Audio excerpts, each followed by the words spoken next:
Hello, in this video we will discuss composition of functions. I like to lead off this topic with a real-life example of where you see this. This is very common in the real world. It just doesn't feel like it's common when we get to the algebra.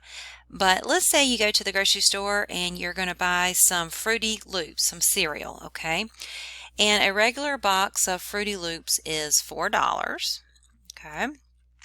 But there's a sign there that they're going to take 25% off of the Fruity Loops. Okay, so what's going to happen here is the 25% of $4 has to be calculated. So that's 0.25 times $4, and 25% of $4 is $1. And so at this time, your Fruity Loops will now have the cost of the $4 minus the $1. So it'll be $3. Okay, and that's just using your first discount of 25% off. So let's say the grocery store is also having a special promotion for students. And if you're a student, you can show your student ID. You also get 10% off of your entire purchase. Okay, so let's say all you did was go to the store and buy the Fruity Loops, and so you just have the one item and you're going to the checkout.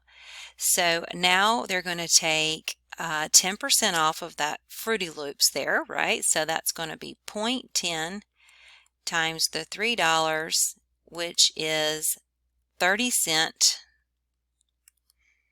Okay, and that means that now your Fruity Loops are going to be the $3 minus the 30 cents.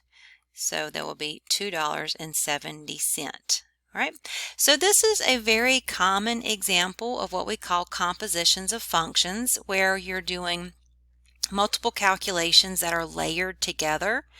And if this was our function f, all right, this first calculation was f, and this second calculation was g, what we did right there is what we call g of f. And that just means that we put the f function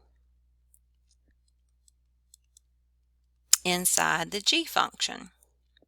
Okay, and so we first did this calculation, the 25%, and then we took that result and applied it with the next calculation, which was the 10%.